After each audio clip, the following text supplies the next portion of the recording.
Pharmacokinetics refers to the movement and modification of medication inside the body.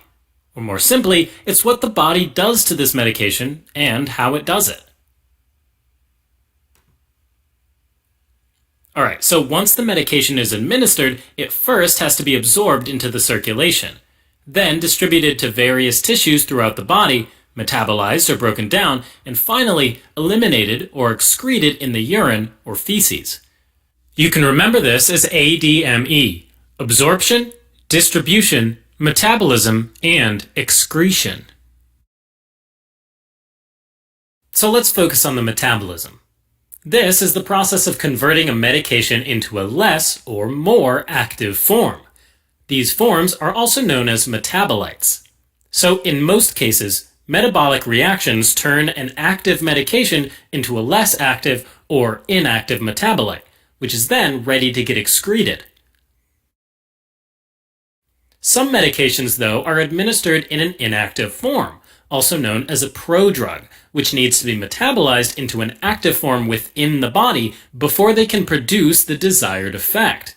But even those medications will eventually need to go through further metabolism in order to get inactivated and excreted. Now, all these reactions are broken down into two main phases, phase 1 and phase 2. This classification is somewhat misleading, though. For some medications, phase 2 may occur before phase 1, while others may undergo only phase 1 or only phase 2. In any case, both phases take place primarily in the liver, and to a much lesser degree in the lungs, kidneys, and the walls of the small intestine. So let's zoom into a liver cell, also known as a hepatocyte. Phase 1 reactions are typically carried out by a class of enzymes called cytochrome P450, or CYP450 for short. These enzymes hang out mainly in cell compartments, like the endoplasmic reticulum and the mitochondria. They're often abbreviated as CYP followed by a number, which indicates the family, followed by a letter for the subfamily, and then a number again for the form, like CYP3A4 or CYP2D6. What these enzymes do is convert nonpolar, lipid-soluble medications into slightly more polar, water-soluble metabolites through oxidation, hydrolysis, or reduction. Okay, let's move on to phase 2 reactions. These are conjugation reactions, meaning that the medications or metabolites are conjugated or joined with another compound, like a methyl, acetyl, or sulfa group, glutathione, or glucuronic acid. So these reactions include methylation, acetylation, sulfation, glutathionylation, and glucuronidation. These reactions create highly polar, water-soluble metabolites that can't diffuse through a cell membrane very easily, so they're trapped in the urine and eliminated by the kidneys. Something to keep in mind is that there's a huge variability in the rate of these metabolic reactions. So first of all, this is due to the genetic variability between individuals. This means that because of their genetic makeup, some people, known as poor metabolizers, have fewer enzymes, or enzymes that work more slowly and less effectively against certain medications. So these medications tend to build up in the body, resulting in dangerous side effects. On the flip side, there are ultra or rapid metabolizers, whose enzymes metabolize and inactivate certain medications so fast that it's difficult to achieve a high enough level of medication in the bloodstream. On the other hand, a poor metabolizer taking a prodrug that needs to be metabolized into its active form will have a harder time seeing any effect, while ultra-rapid metabolizers will be more likely to experience side effects. Even so, the same individual may metabolize medications differently.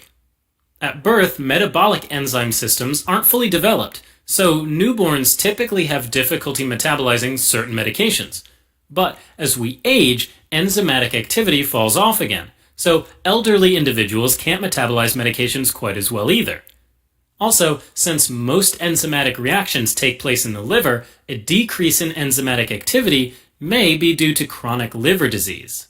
Now, there is also an enormous number of interactions between metabolic enzyme systems and the things they break down. So let's say an individual is given two medications at the same time that are metabolized by the exact same enzyme. That enzyme will have trouble metabolizing both at the same time, so it'll probably take longer to break them both down. And the result will be that one or both of these medications will build up in the bloodstream and have prolonged action. In other cases, medications, food, and even diet supplements might induce or inhibit metabolic enzyme systems, particularly the cytochrome P450. This could be done by either increasing the synthesis of these enzymes or enhancing their activity so they metabolize more quickly. Since these enzymes are involved in either activating or inactivating multiple medications, inducing or inhibiting one of them could potentially increase or decrease the activity of multiple medications. In other words, there are tons of possible interactions and combinations for each enzyme and medication.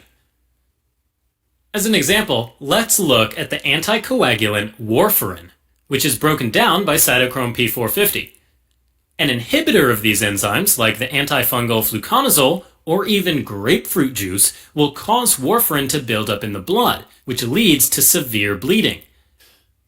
On the other hand, an inducer, like the antibiotic rifampin, will cause increased metabolism of warfarin, so a larger dose will be needed to achieve the wanted effect.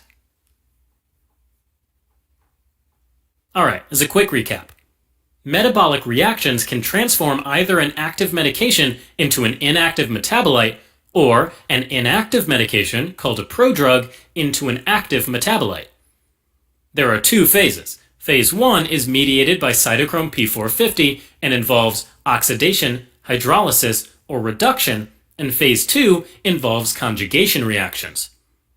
Both of them take place in the liver, creating polar and water-soluble metabolites, and are affected by genes, age, liver disease, and interactions with medications, foods, and supplements.